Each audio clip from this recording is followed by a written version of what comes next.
tenemos de invitados a Marcelo Pereira, concejal de Juntos por el Cambio, licenciado en Ciencias Políticas. También está con nosotros Rubén Darío Gasparini, recientemente homenajeado, digamos así, por el Consejo Deliberante. Como siempre, echemos una mirada a nuestros sucesos de estos días. Primero, dos homenajes. El miércoles 14 último, el Consejo Deliberante hizo público reconocimiento al recordado vecino Miguel Ángeles Forcini por todo su aporte vinculado al sector de la producción. Y acto seguido al escritor Rubén Darío Gasparini por su valiosa tarea de 50 años en favor de la cultura local, con quien conversamos hoy. Otro tema, emotivo homenaje al doctor Luis María Victorica, sin duda compartido por el pueblo de San Antonio de Areco, este homenaje. Un evento totalmente compartido, bien digo, repito, en gestos y sentimientos por una gran cantidad de vecinos. El homenaje rendido al doctor Luis María Victorica, acompañado por su familia y por colegas médicos que han estado en contacto con él a lo largo de su carrera, se realizó este 17 de septiembre en la plazoleta Doctor Meloni, ubicada en Mateo y Moreno. Con palabras del presidente de la cooperadora del hospital, Daniel Pagano, se dio comienzo al acto. El prestigioso oftalmólogo relató cómo llegó a San Antonio de Areco, ciudad que lo encuentra hoy retirándose luego de 57 años de ejercicio de la medicina y a los 87 años de edad. El cierre correspondió al intendente municipal Francisco Rato, acompañado por el secretario de Salud, doctor Fernando Espina, y la directora del Hospital Cervone, Marisa Cairela, presentes además en el descubrimiento de la placa que desde el hall de entrada del hospital informa al doctor Luis María Victorica en reconocimiento a su trayectoria como oftalmólogo en San Antonio de Areco. Otro tema. Informe sobre educación sexual integral. La Escuela de Arte Gustavo Chertudi desarrolló este lunes 19 de septiembre en su sede de la Valle 265 un programa informativo abierto a la comunidad titulado Feria de Educación Sexual Integral. Hubo una charla sobre noviazgos violentos a cargo de la doctora Mariela Jesús, coordinadora del área de género y diversidad del municipio de San Andrés de Giles, pudiéndose recorrer los stands en el momento en que tuvo lugar la mesa Género y Diversidad a cargo de la agrupación LGTB de San Antonio de Areco. El evento tuvo, entre otros, el objetivo de divulgar los trabajos realizados en escuelas secundarias y de nivel superior del distrito acerca de las temáticas que aborda la ESI. Además de los stands de las instituciones expositoras, el programa incluyó distintas propuestas con participación del público presente. Otro tema. Informa la Municipalidad de San Antonio de Areco que en el marco del Programa Municipal de Infraestructura Urbana, la Secretaría de Planificación y la Delegación de Villalía llevaron adelante la reparación de calles a través del aporte de tosca, compactación y consolidación con pavimento asfáltico reciclado, fresado, y se construyeron 350 metros de cordón cuneta alrededor de toda la Plaza José Hernández. Las obras fueron financiadas con recursos municipales y para el cordón cuneta se utilizó una maquinaria adquirida el año pasado, una maquinaria cordonera. Otro tema, el ministro de Seguridad bonaerense Sergio Berni estuvo recorriendo esta semana distintos distritos de la zona, entre ellos nuestra ciudad, donde entregó 6 nuevos patrulleros para la policía. Otro tema, se pudo disfrutar de los emprendedores arequeros en la Plaza Gómez en un nuevo encuentro de pupas que salieron al encuentro de la gente para mostrar sus trabajos. Maximiliano Pellegrini, de la Secretaría de Producción, dijo a los medios: apoyamos al emprendedor y vienen en crecimiento. En esta oportunidad tuvimos pupas relacionadas a los alimentos y emprendedores artesanales. Otro tema. El Prado, una gran fiesta de folclore y baile con artistas locales y el dúo Coplanaco. Una auténtica fiesta de folclore y baile se vivió el sábado 17 por la noche en el Prado Español. Se estima que participaron más de 3.500 personas de la Peña al Aire Libre, organizada por Manuel de Santis y su establecimiento Lodeco. Otro tema. 2 detenidos por intentos de usurpación. Un informe de la Secretaría de Seguridad da cuenta de que la tarde del lunes, personal de la Estación de Policía Comunal de San Antonio de Areco, alertado sobre el posible ingreso ilegal al predio ferroviario Cito en calle Merti, rápidamente se constituyeron en el lugar donde se procedió a la aprehensión de 2 masculinos Ambos aprendidos se hallaban realizando mediciones y afirmando postes con la intención de realizar construcciones en el predio. Vamos adelante con el programa. Un gusto recibir un amigo. No es poca cosa decir un amigo. No, el gusto es mío, Armando, en volver a estar en un programa suyo. Bueno, también con una amistad que se ha generado desde hace muchos años, un placer verdadero. Sí, Marcelo Pereira tiene una condición que, a ver si hay una sola palabra, es una persona con buena voluntad de ser amable, creo.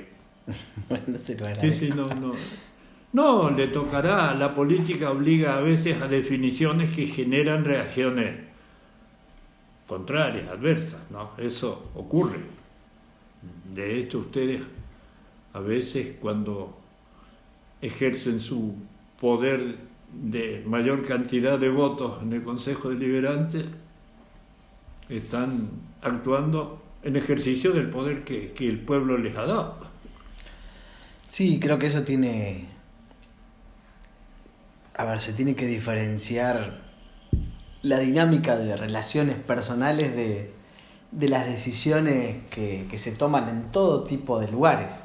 La política sin duda es el lugar, llamémosle, común por excelencia o más común, pero obviamente también se toman en el ámbito privado, en la familia, en el trabajo, decisiones y se toman en función de una estructura que se define de tal manera. En algunas cosas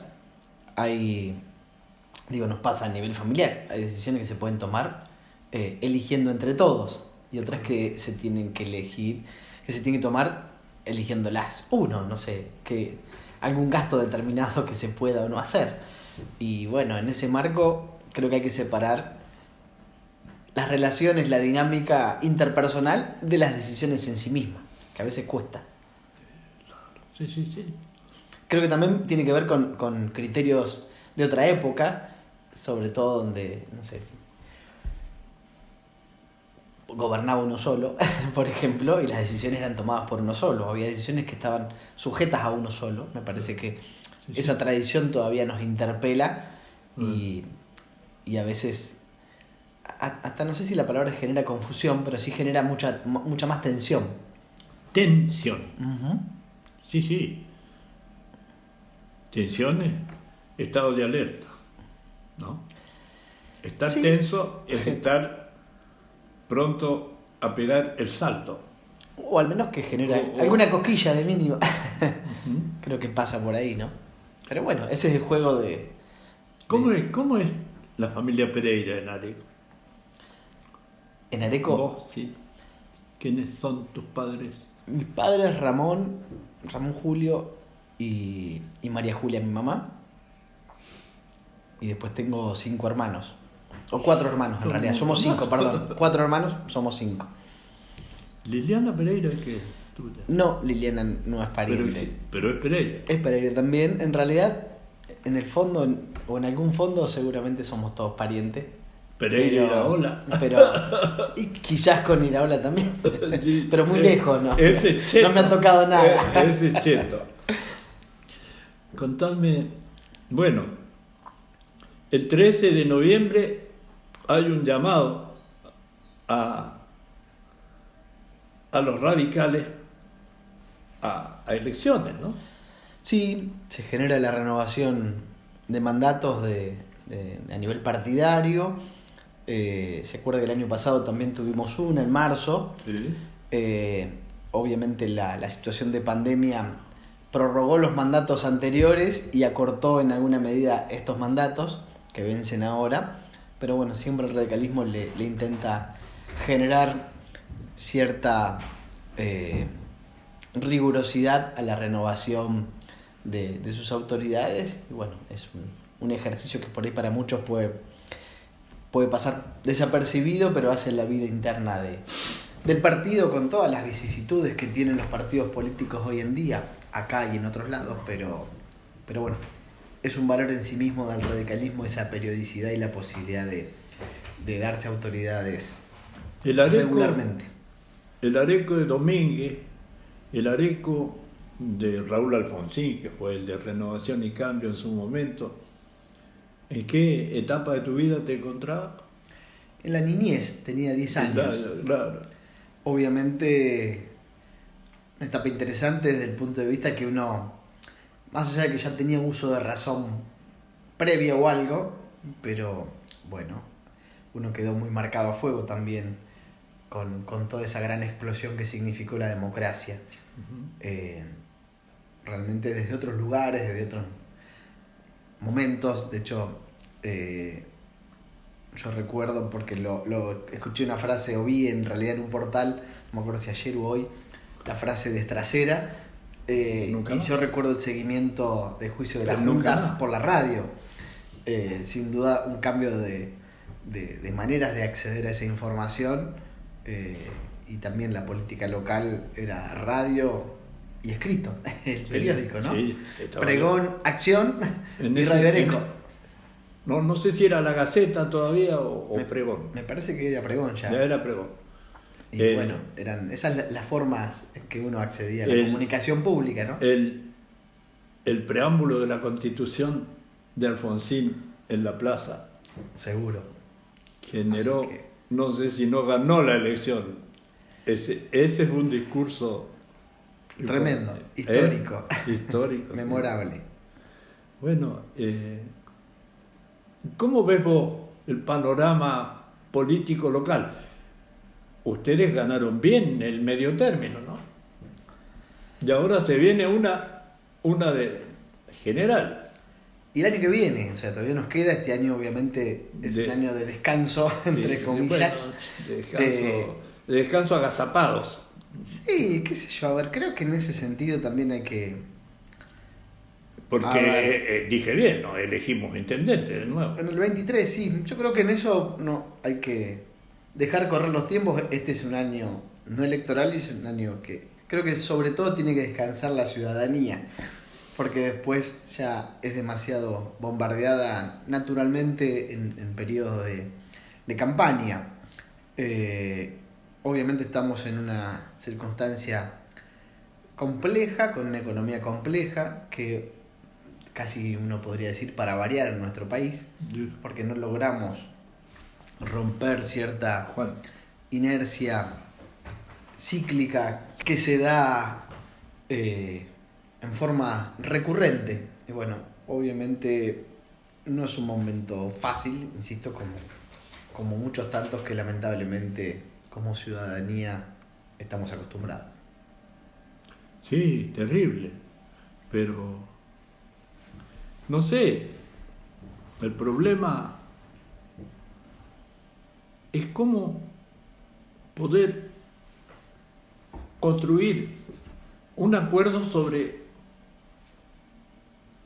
dificultades y proyectos de soluciones, y después que la gente elija al que crea más digno de llevarlo adelante, pero que por lo menos haya un acuerdo sobre el proyecto, ¿no? Sobre el costo de la política es una de las cosas, pero sí. Si no hay política no es posible. El costo de la política quizás es lo que es más fácil de expresar. Yo tengo una metáfora, yo recuerdo también en mi infancia, en la casa de mis abuelos, escuchando los partidos de fútbol por la radio, escuchando a José María Muñoz. Sí, por Dios.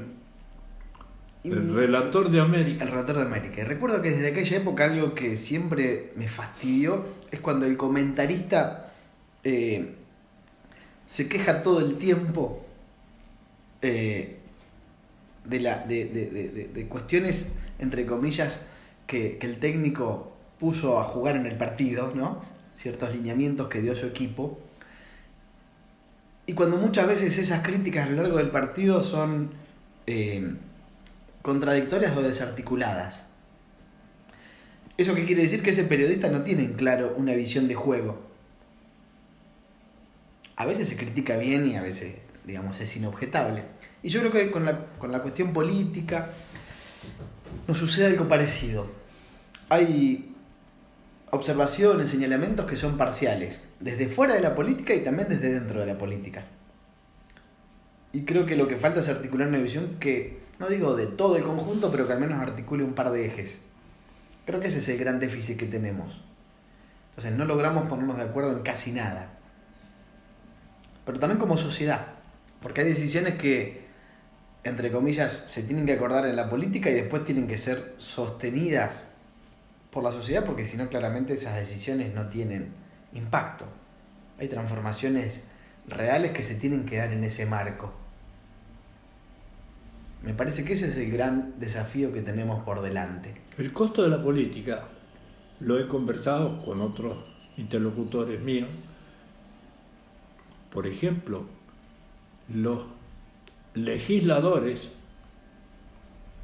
suelen compensar a sus punteros con cargos de asesores, y eso significa un monto importante por legislador multiplicado por la cantidad de legisladores que tienen nuestros centros parlamentarios. Es mucha plata. Sí, a ver, yo no estoy de acuerdo con que nadie gane un sueldo si por un lado no trabaja y no tiene sentido. Pero también nos pasa, de hecho, usted recordará que hace unos años se despidió un montón de personas que estaban dentro, sin ser asesores, que eran empleados del Congreso Nacional, y después de hecho se los volvió a reincorporar. Y están por fuera de los asesores. O sea, hay una definición que tiene un politólogo que se llama Oscar Oslak, que él habla de un estado atlético e intenta pararse en el medio de aquellos que plantean un estado mínimo y un estado parasitario o que tenga una carga demasiado pesada. Y creo que ese es el punto medio en el términos del equilibrio. Las dotaciones de personal en el sector público tienen que estar asociadas en esa dimensión. Lo que pasa es que si usted mira el presupuesto, usted tiene, creo que es casi el 60% el que se acaba de presentar hace unos días, el presupuesto nacional, que está afectado a jubilaciones, ayudas sociales. Estamos hablando, vamos a hacer un número conservador, 55%. O sea, es más de la mitad que se va en eso. Y obviamente todos los jubilados, o la mayoría de los jubilados que cobran la mínima, por supuesto que van a estar insatisfechos con esa asignación, con esa dotación de dinero. Pero ¿qué quiere decir esto? Que claramente hay que hacer crecer esa economía que sustenta ese gasto, porque es la única manera. Entonces hay que generar todas las condiciones para que obviamente los empresarios puedan invertir, puedan generar trabajo, se pueda generar un círculo virtuoso en la economía. Pero ahí nos encontramos, que implique desarrollo, ni más ni menos. Nos encontramos con fenómenos como el dólar soja y como el dólar turismo. Bueno, con ese tipo de cosas, con la no posibilidad de exportar carne que implica un recurso, un ingreso genuino de dólares. O sea, hay un montón de cosas, repito, que implican estar como dando vueltas en el mismo círculo y no lograr destrabar, no lograr salir por arriba. Entonces, me parece que ese es el desafío absoluto que existe hoy, no solo de la política o de los actores dirigenciales que tienen que tomar o generar acuerdos, sino también que eso tiene que ser sostenido, repito, a nivel de la ciudadanía. Un par de cosas, el resto podemos seguir discutiéndolas mientras tanto, pero me parece que la urgencia tiene que ver con establecer algunas cosas, porque si no estamos discutiendo todo el tiempo, y eso nos hace, a mi juicio, estar estancados. Por lo menos el otro día todo el mundo tuvo que estar de acuerdo, creo, con respecto a repudiar el intento de asesinato de la vicepresidenta de la Nación.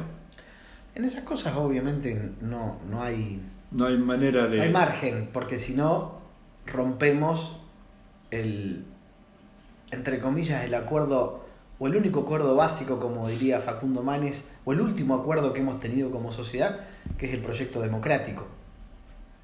Sí. O sea, la democracia está, o sea, lo pongo a Facundo porque lo viene levantando y viene machacando con eso para diferenciarlo de otras cuestiones, pero está considerado que es la única política de Estado de la Argentina, la cuestión democrática. Entonces en eso no hay lugar para especulaciones, o al menos de aquellos que tenemos una representación política. La Después, cuestión democrática cada uno puede sacar su es la conclusión. referencia al ejercicio del voto. Del Pero, voto en claro, ciertas condiciones, ¿no es cierto? Sí, en pero condiciones del Estado de Derecho. el problema está en la República, ¿no? La división de poderes, que realmente no se llegue a hablar de lawfare y ese tipo de cosas.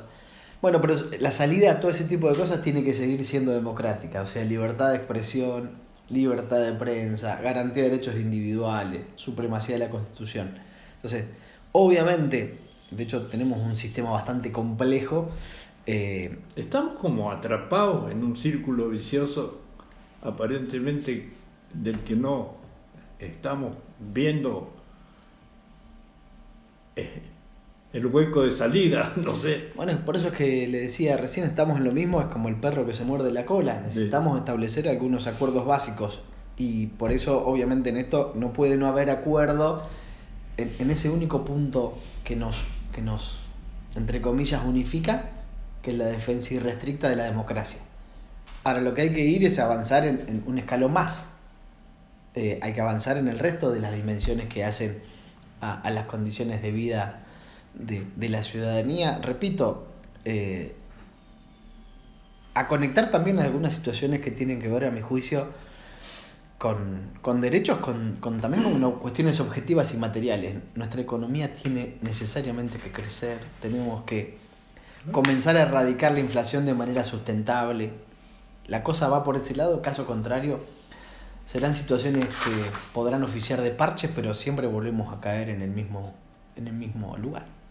El hospital tan importante, tan número uno en nuestra, ha generado algunos, bueno, se ha hecho todo un área incluso de atención para personas de mayor edad también, últimamente, según escuché por ahí. Y todo el área que se amplió de ejercicios de emergencia, todo el área de salud, bueno, por ahí ha generado problemas entre la gente que le tiene miedo a las lluvias que no vienen ahora todavía, a las lluvias que pueden generar inundaciones. Sin embargo, los trabajos que se han hecho, incluso expropiaciones creo que ha habido, para lograr tener acceso a lugares donde hay que rebajar, ampliar la llamada playa de inundación, ¿no? Yendo concretamente, usted plantea el relleno por el área crítica.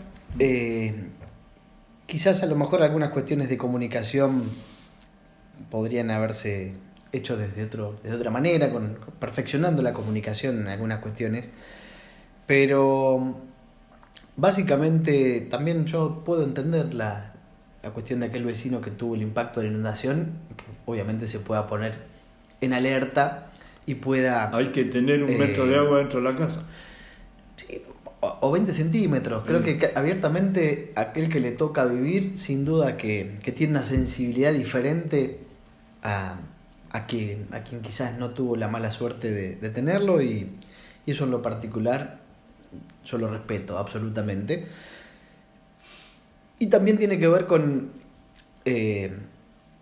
los análisis que se hacen al respecto, las evaluaciones que se hacen al respecto de cada tipo de obra, y también la normativa, porque de hecho la normativa lo habilita. No hay una prohibición. Concretamente en esa área, en esa manzana que es la del Hospital Zerboni, se permite hacer ese tipo de obra, porque el propio Código de Ordenamiento Territorial, sancionado en el año 2016, lo habilita, el famoso COT, en su actualización, digamos, en la primera actualización que fue en el año 2016. De hecho, si miramos el impacto, ¿se acuerda que el bulevar que quedó hermoso, obviamente, el bulevar Zerboni, Smith, toda esa zona que se hizo hace un par de años, También se acuerda que era abajo del hotel de Reyes para acá. ¿Se acuerda que lo primero que se llenaba de agua era esa zona? Sí. Bueno, usted, si mide la proporción del relleno que también hubo que hacer ahí para hacer esa obra, triplica el relleno del hospital. Para que poner en una comparación sencilla. Entonces, hay que desmenuzar y analizar la información para poder, obviamente, dar la tranquilidad. Y de hecho, también en eso nos viene unificando el apoyo y el reclamo a las gestiones para que se puedan seguir dando y generando esas obras que tanto hacen falta, de seguir ensanchando el río. Están en curso las expropiaciones que usted mencionaba, o al menos eso es la información que tenemos, y de hecho también de manera conjunta solicitamos mayor detalle hace poquitos días en el Consejo.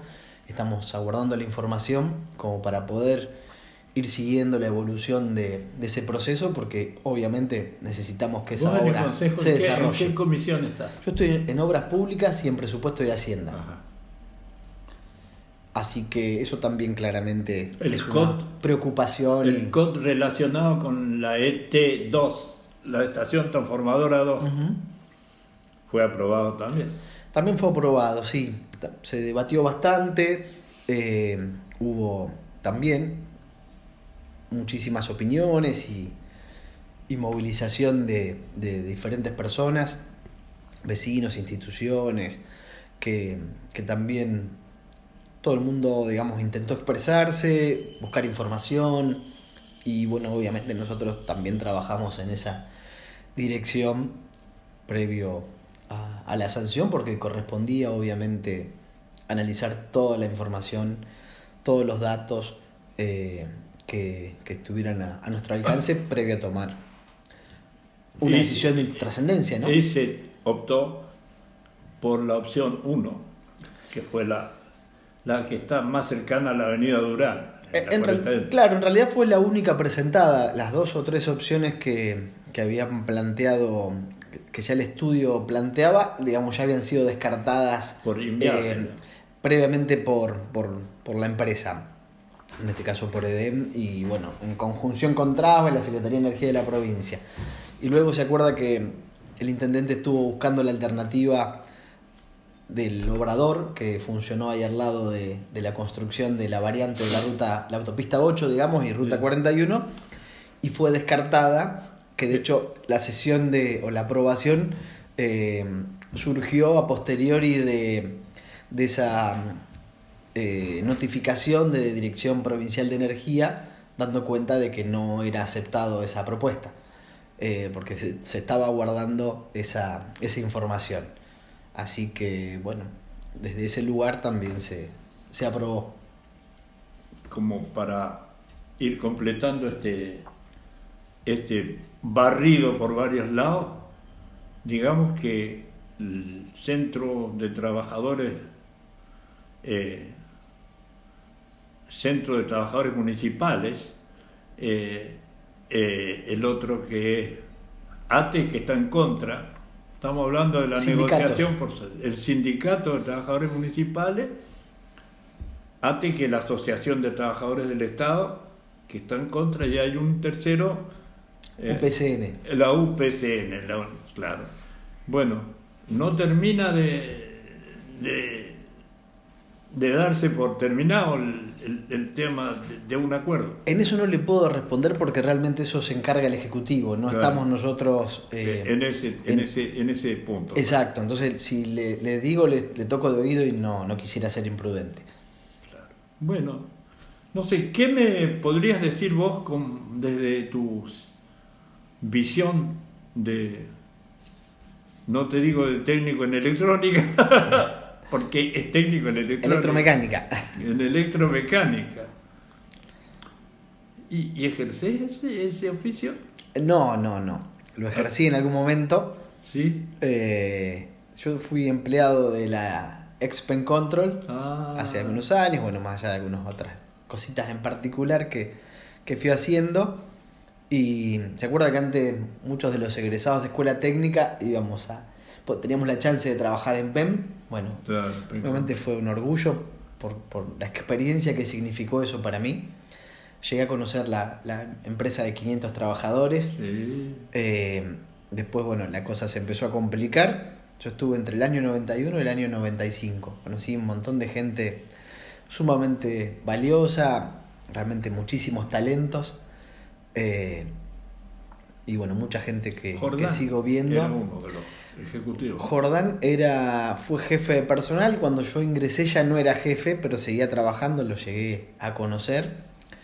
Y bueno, insisto, yo estuve, podemos decir, en la última década. Otto. Claro, sí, yo llegué a conocer también a uno de ellos y no me sale el apellido, y el último directivo que conocí fue Krem, ¿se acuerdan? Krem, sí. Atilio Krem. Y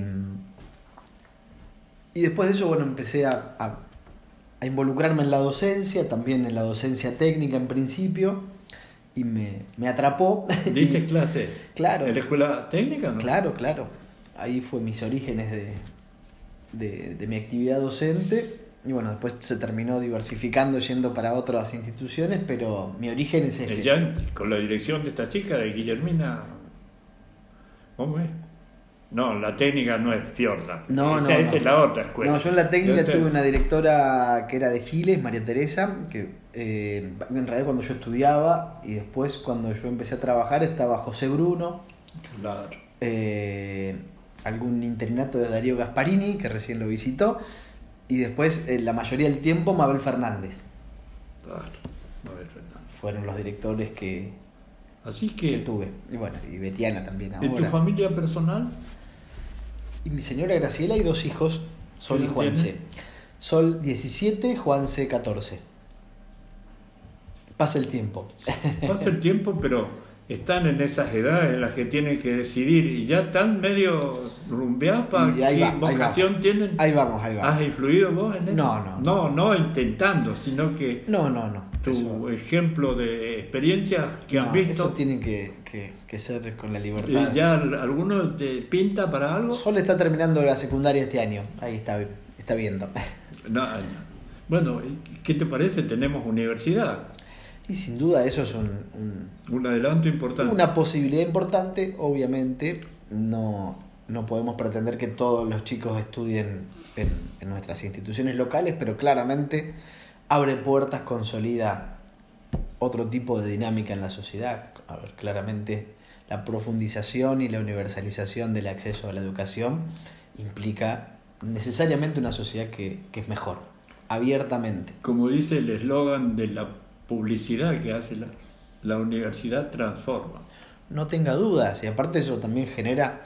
O sea, no podemos pretender que todos nuestros chicos estudien las carreras que se dictan en nuestro pueblo, hay de todo, pero también trae gente de afuera y eso genera un intercambio, una sinergia que abiertamente genera otra condición, sin duda genera otro movimiento, otra sinergia positiva en nuestra sociedad, no hay duda.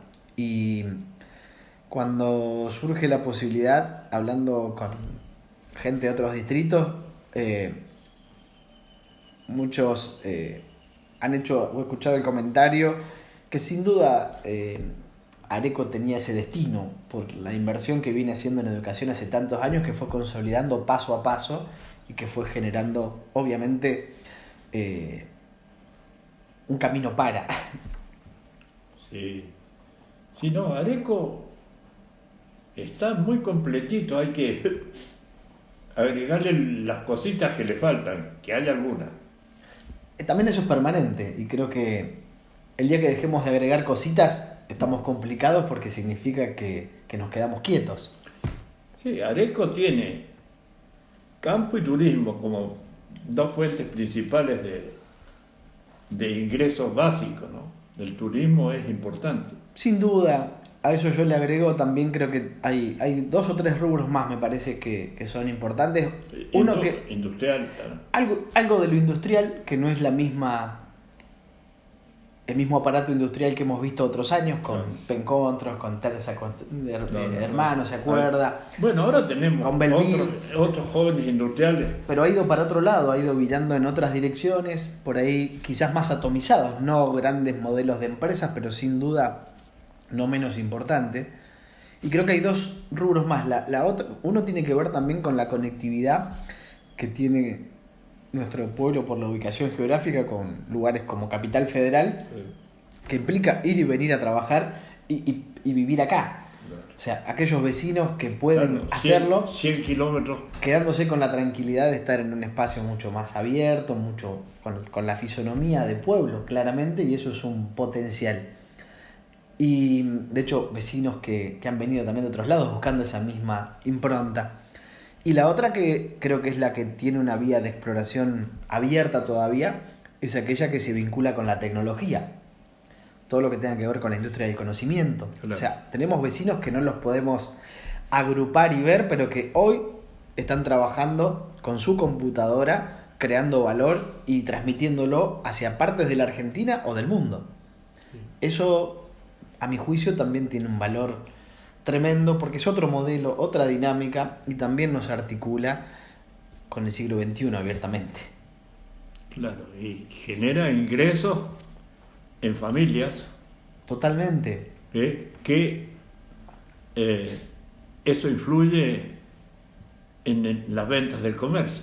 Sí, por supuesto, y bueno, repito, con una posibilidad de desarrollarse aquí mismo, de poder generar también trabajos que tienen alto nivel de demanda, porque hoy día obviamente todo lo que implica la tecnología digital o la interacción con la tecnología digital tiene un valor de época muy fuerte y de hecho sin duda en eso también es estratégico que tengamos a la UNSADA con una carrera desde su inicio en informática. Eso lo considero como un activo extremadamente positivo. La informática es, en este momento, Sin duda. la actividad más dinámica del mundo. No tenga dudas, o al menos es la base para el dinamismo de las otras, ¿sí? De hecho, hoy cualquier comercio, o la mayoría, tiene una computadora donde tiene su base de datos, sus registros, sus precios, su control de stock, que eso hace 20 años atrás era más impensado, ¿no? Ni hablar 30 años atrás. Hoy se ha universalizado, se ha extendido y todavía nos queda muchísimo más por ver. Te hago una pregunta que viene al caso. Bueno, tu vocación por el servicio público y por la cosa pública, llamémosle así, surge de tu trayectoria. Así lo veo yo. ¿Serías candidato a cualquier cargo público? No cualquiera. Estoy diciendo intendente, por ejemplo. No lo sé, ¿Lo son cosas descartaría? que hay que evaluar en cada momento. Porque a mí veo me- que tenés una visión muy completa de todo el pueblo. A mí me gusta, en ese sentido, ir viendo el aquí y ahora. Sí. Trato de tomarlo desde ese lugar. Creo que lo he dicho en algunos espacios que he tenido.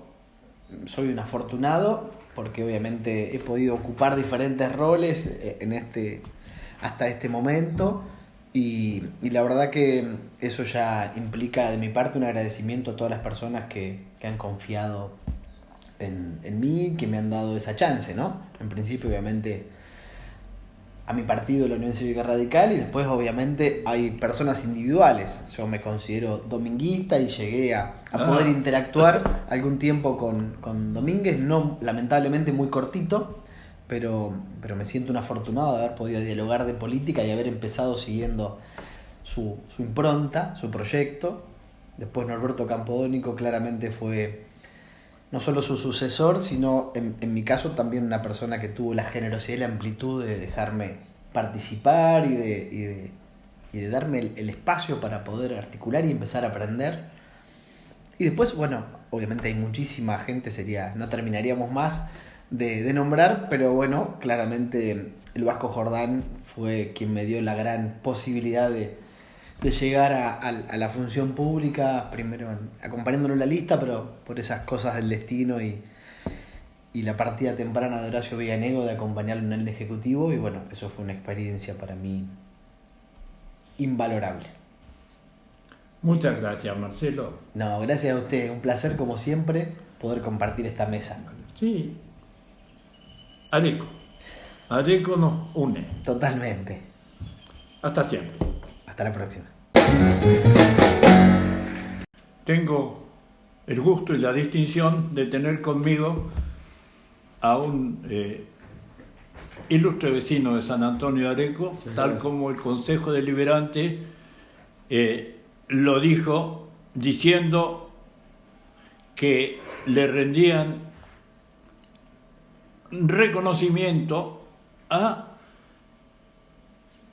Rubén Darío Gasparini en su reconocido aporte de 50 años a la cultura local. Eso lo dice el Consejo Deliberante al comienzo de esa sesión. Eso fue el miércoles 14. El miércoles. Sí, yo no sabía nada, lo habían preparado. Sí. Una sorpresa. Una sorpresa. Un reconocimiento a los 50 años que tengo con la literatura. Claro, porque justo cuando... Ahora el último fue Los Desdichados.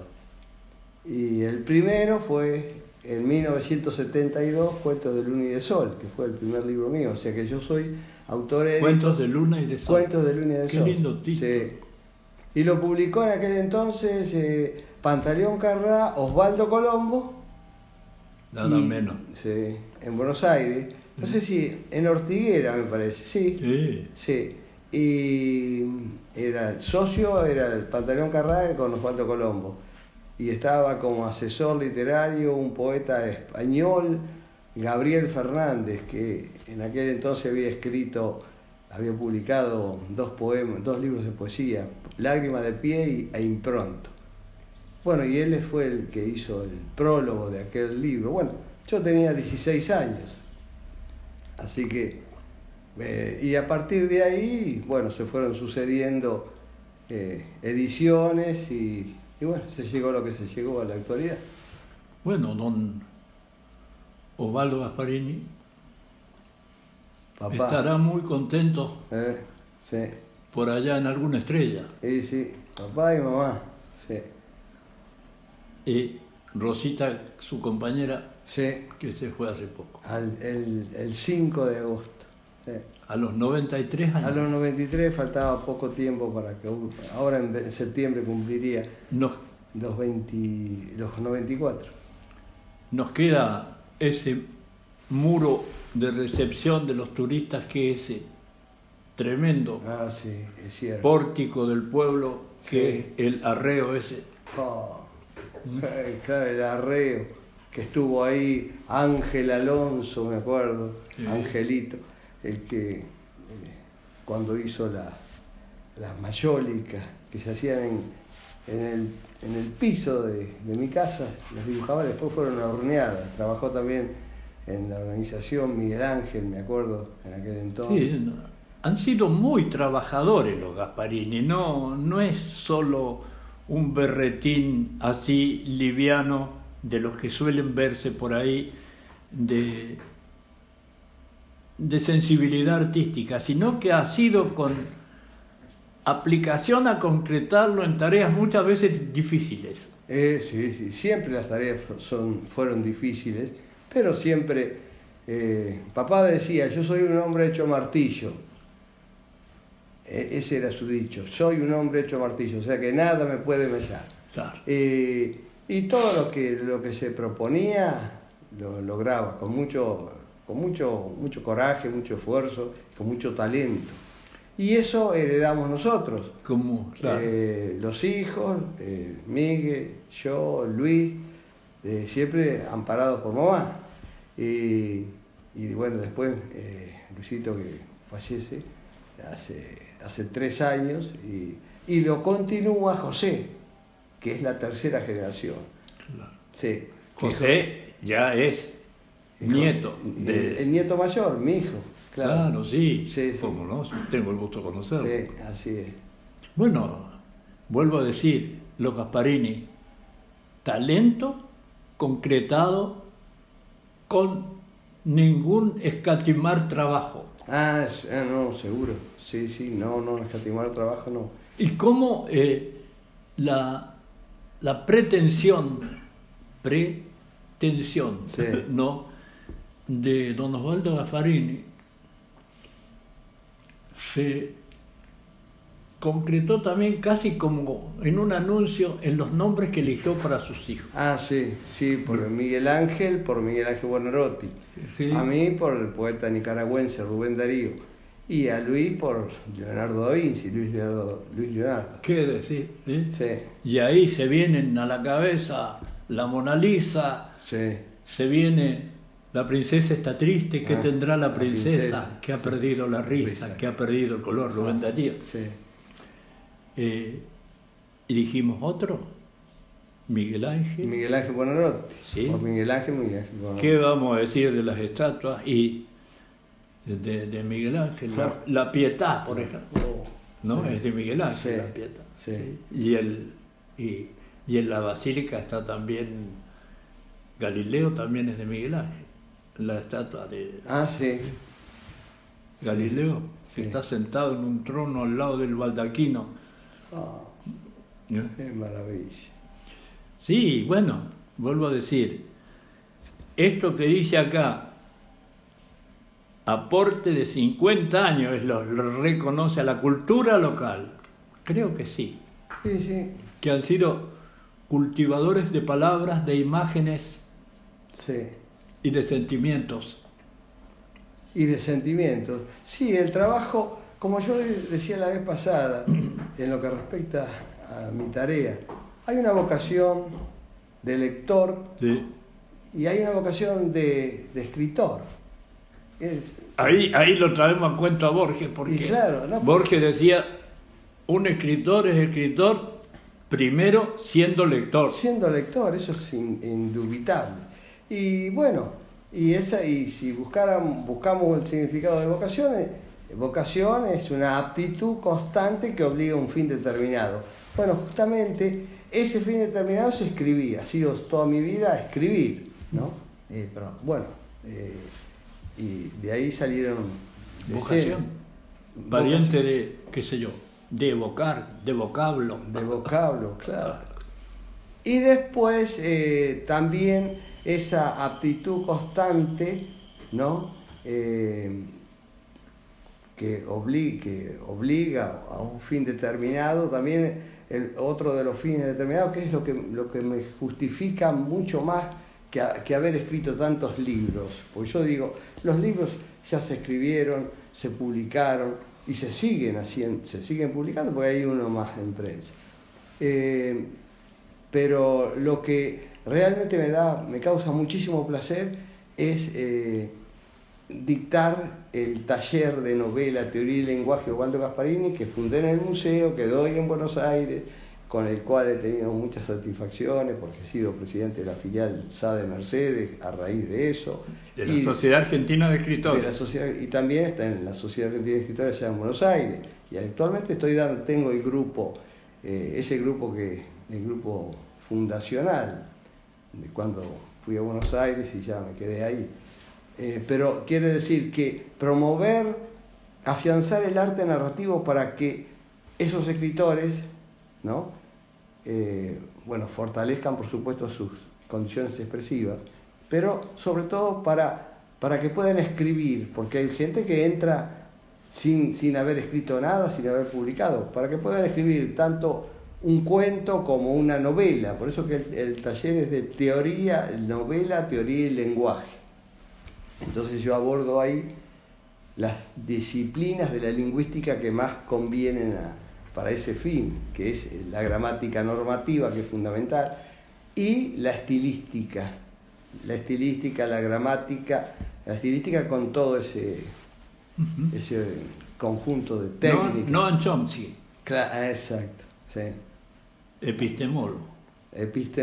Claro. El Instituto Tecnológico de Massachusetts. Claro, sí, exacto. No, pero son disciplinas Sí. que solo pueden abordarse movidos por una vocación que está motorizada a su vez por una capacidad que tiene que expresarse en palabras. Exactamente, claro. Claro, pero... Como la música, como lo que fuere. Como cualquiera de las artes. Le revienta de adentro al elegido, por decir una palabra ordinaria. Pero no, qué bien. Usted sabe que cuando estuvo Rubén Darío acá, estuvo en Buenos Aires, que le hicieron el banquete, todavía no se había fundado la SADE en aquel entonces, porque era antes del año 28. En el 28 se fundó la SADE. Entonces, en ese banquete le hicieron le preguntaron qué consejo les daría a los jóvenes poetas en aquella del año 1910, y dice: el que tenga ardor en el pecho, que se aguante la quemadura. Ay, qué lindo. Y es decir, y de ahí deriva el honor del escritor, el honor del escritor. ¿Qué juego de palabras? Fíjese usted, sí, alguna línea de la marcha triunfal, sí, cuando describe la entrada de un ejército triunfador a la ciudad a la que después de conquistarla van a entrar, sí, como administradores. Como administradores, ¿no? Sí. Cuando dice: ya viene el cortejo, sí, ya viene el cortejo, ya se oyen los claros clarines, la espada se anuncia con vivo reflejo, ya viene oro y hierro el cortejo de los paladines. Sí, sí. Rubén Darío, bueno, los españoles empezaron a escribir al estilo del... Sí, claro, Juan Ramón Jiménez, sí, entre otros. Sí. Como una carga vocacional no puede concretarse en otra cosa que en obra valiosa, artística. Exacto, sí. Sí, es muy cierto. 50 años, Rubén Darío. 50 años. Y perteneciendo a una familia, sí, elegida. Elegida, exacto. Sí. Y siempre, bueno, en casa todos son pintores, pero hay que ser bueno para ser pintor. Sí, no cualquiera. Porque, y digo, Miguel Ángel, Luis, José, Berenice también, la hija de Luisito, que estudió en la Academia de Bellas Artes, es buena pintora. Y un escritor. Y yo desde chico, yo me acuerdo que papá, bueno, iba mucho a verlo a Quinquela, allá a La Boca, y siempre llevaba a Miguel Ángel. Miguel Ángel, por eso cuando va a La Boca, guía en el museo de Quinquela como si hubiera vivido ahí. Y a mí me llevaba cuando llegaba algún poeta, siempre me apadrinaba. Bueno, papá me apadrinó cuando se publicó mi primer libro, yo tenía 16 años, me acuerdo, y me ilustró él. ¿Con qué satisfacción lo debe haber hecho Osvaldo? Sí. Con cada uno de ustedes que sí, iba sí, que iba continuando, sí, algunas de las vetas que él las tenía todas. Que él las tenía todas. Me acuerdo cuando acá una vuelta había llegado Armando Tejada Gómez y estaba en el museo, y y había venido con Ismael Colombo. Entonces Ismael lo mandó a buscar con un chico a papá, le dice: vení que te voy a presentar un poeta. Entonces nos fuimos caminando, le dice: bueno, vení Darío que te voy a llevar a que conozcas un poeta. Y estábamos debajo del sauce, ahí detrás del museo, y me presenta.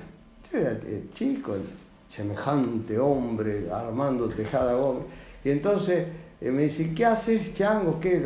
Y a ver, decime algo de lo que has escrito. Y bueno, yo le recito una poesía que hablaba de las palomas, dos palomitas paradas sobre una rama, una contempla, la otra mira yerta, algo así.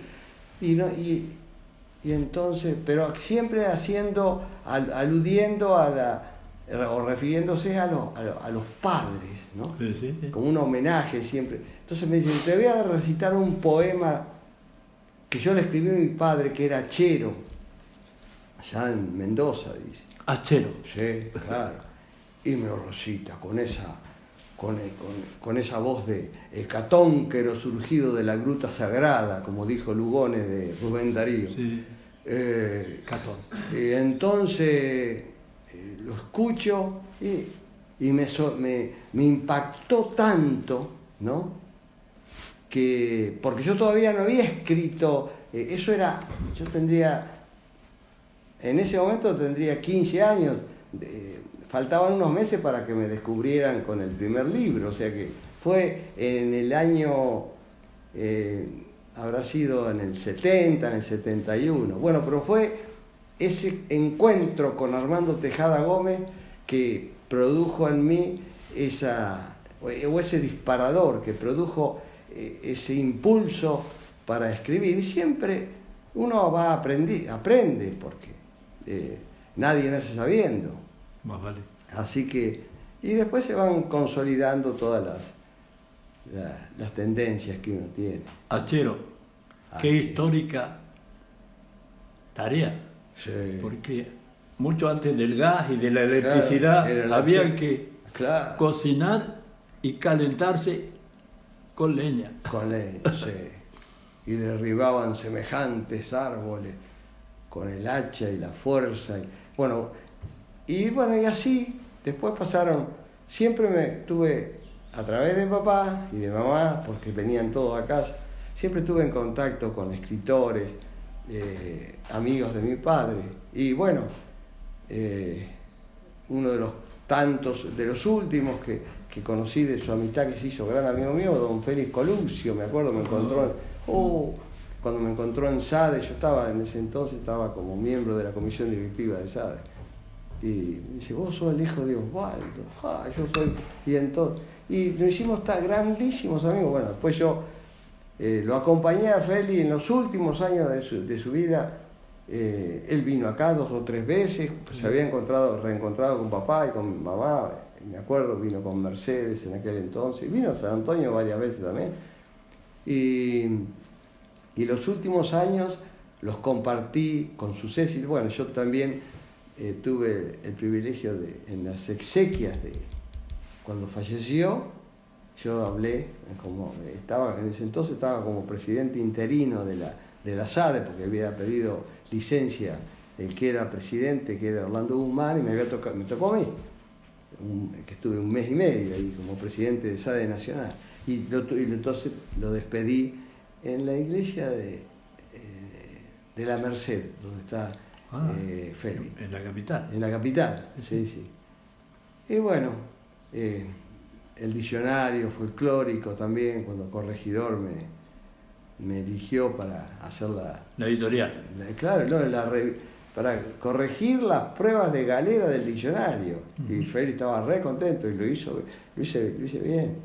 Y después se presentó el libro, me acuerdo, en una feria, en la sala Julio Cortázar, que habló, me acuerdo... ¿En la feria del libro? Del libro, claro. Félix ya había fallecido. ¿Qué año? En 2005. 2005. Yo ya no trabajaba en la feria, yo trabajé en la feria del libro muchos años. Sí, sabía de eso. Usted ya no estaba en la feria. En la sala Julio Cortázar, que habló Fernando Sánchezini por La Nación, Antonio Lacera por el Instituto Parapsicológico, Pedro Barcia por la Academia Argentina de Letras y yo por Corregidor, yo en representación de Corregidor. Y después, en Corregidor estuve un tiempo largo también, publicó bastante, 5 o 6 libros publicó Corregidor. Después lo hizo la editorial, que es Prosa, que fue Prosa ya publicó 3 prosa, sí, 3 novelas. Y todo eso fue sumando, pero lo que a mí me revitaliza es eso, claro, es transmitir, ¿no?, en ese taller a los alumnos, a los integrantes del grupo, transmitirles los conocimientos, proporcionarles los conocimientos, porque el taller apunta a orientar, a asesorar, a promover, pero proporcionando conocimientos que sean necesarios para depurar el estilo, por ejemplo. Por eso que la gramática normativa es fundamental, y como eso ya la gente profesionales, son todos la mayoría, ya lo tienen como olvidado, entonces necesitan eso. Yo trabajé bastante para planificar todo eso. ¿Qué fue lo que presenté en la UNSADA? ¿Qué piensa? Y lo digo muy consciente de no hacer el periodista busca pleito. Sí. No, porque hay quienes creen que si hay una discusión que deriva ya en casi enfrentamiento de personalidades, creen que eso le pone salsa a una nota. Sí. Bueno, le hago la pregunta. Sí. ¿Qué piensa de la política? ¿De la política? Claro, vista desde el punto de vista de un intelectual. Bueno, la política es un arte, ¿no? La política como propósito es el bienestar de la gente, del pueblo. De ahí deviene el sistema democrático, que es tan importante. Pero personalmente no incursiono en la política. Es espectador. Soy espectador, soy totalmente libre. ¿Sabe de quién es el título, espectador? El espectador, sí, no, dígamelo usted. De Ortega y Gasset. De Ortega y Gasset, claro. Ortega y Gasset que dijo... Lo miró de lejos. Sí, exacto. ¿Qué distancia la de Ortega? Claro. Y Ortega y Gasset, hablando de Ortega, cuando dijo que vaticinó en el año 1925, dijo que la novela tiene un porvenir promisorio. ¿Sí? Y le preguntaron por qué. Por la multiplicidad de posibilidades narrativas. Era cuando iba a surgir el fenómeno de la técnica. Ofrece todos los caminos. Exactamente, ofrece todos los caminos. Ortega fue el que, mirando como espectador la política, escribió un título ilustre como es La rebelión de las masas. De la rebelión de las masas, claro, exacto. Sí, así que, bueno, eso. Los Gasparini. Sí, exacto. Que es como decir, qué sé yo. Sí. En Areco, como dijo el Consejo delante, contribuyentes a la cultura local permanente. Sí. Y todo comenzó con papá, cuando funda el museo, hace 57. Qué visión ¿Qué de lugar, y cómo Areco realmente es un imán para atraer a gente de Luján, lugares lejanos. Yo he estado ahí en lo de Miguel Ángel Gasparini, tengo por ahí alguna filmación de gente de chino visitándolo. De todas las nacionalidades. Y bueno, y aquella fundación que eso remite también a Quinquela, cuando le dijo Quinquela, usted tiene que fundar su museo en Areco. Quinquela no conocía Areco, pero qué visionario. Y papá le dice, eso fue en el año 63, estaba Miguel Ángel ahí que tenía 10 años. Y le dice, ¿cómo hago, Quinquela? Y Quinquela sacó el aguafuerte que tenemos en casa y dice, comience con este cuadro. Y así en el año 65 fundó el museo escuela en el rancho, con mamá. Benito. Claro, Benito Quinquela Martín.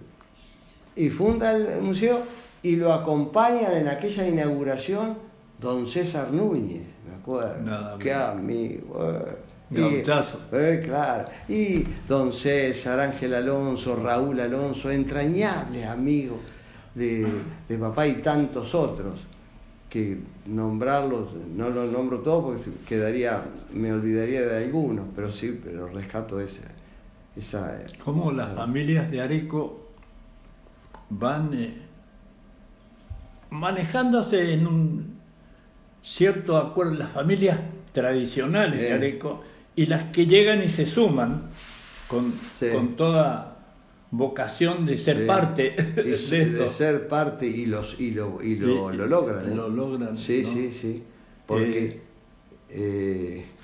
ayer me decía un matrimonio que llegó ahí al museo, dice, el muchacho había venido acá hace muchos años, en la década del 80, cuando estaba todavía el club náutico. Y dice, papá venía acá en un Citroën, yo me acordaba porque ese Citroën tenía en uno de los vídeos la figura de Che Guevara. Era el padre, el matrimonio, y lo traían a este chico, y él se acordaba y dice, y hoy vuelvo al lugar donde papá venía acá, al museo, y íbamos al balneario. Y dice, y un día quiero volver porque me siento como que son el 3 de febrero, como si he sido siempre de Areco. Y es cierto, ese abrazo fraternal que tiene Areco, que es muy importante, una comunidad que conserva, no solamente conserva sus tradiciones, sino las las comparte, ¿no? Y la gente eso lo valora, lo valoramos todos en realidad. Es como la tradición familiar, esa es la tradición familiar de cada uno. Es tremendo, Areco. Sí. Tremendo. Es un lugar entrañable. Para lo que significa entraña. No. Sí. Capta el corazón y todo lo que tiene que ver con los sentimientos, los impulsos. Muy cierto. Que mueven a los seres humanos. Sí, claro. Muchísimas gracias. Gracias a usted, hermano. No, por Dios.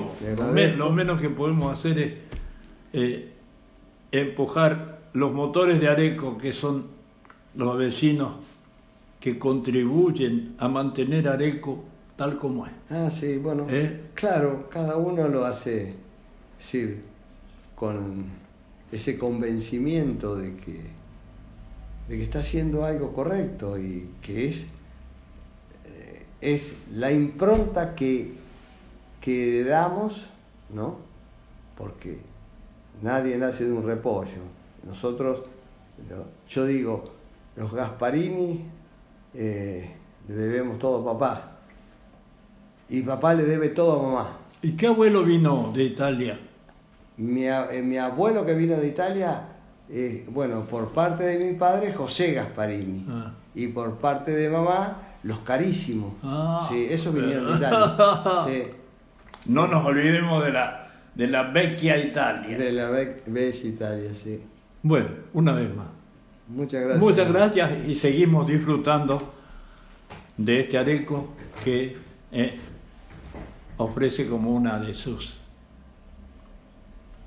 formas de atracción familias como los Gasparini. Sí, y para cerrar quisiera también, ya que hablamos de este homenaje, este reconocimiento en mis 50 años con la literatura, agradezco al Honorable Consejo Deliberante de San Antonio de Areco, a todos y cada uno. Está muy bueno lo que me está diciendo, porque hay que ver que este año Areco ha decidido hacer reconocimientos a cada cual por su... El otro día tuvimos un homenaje hecho por la cooperadora del Hospital Cervoni, nada menos que al doctor Vitorino. No hay manera de ponerle nota. Gran Dios. Tremenda persona el doctor Tremendo, usted lo ha dicho, tremenda persona. Bueno, muchas gracias una vez más. Muchas gracias. Y hasta siempre, hasta cualquier otro momento. Hasta cualquier otro momento.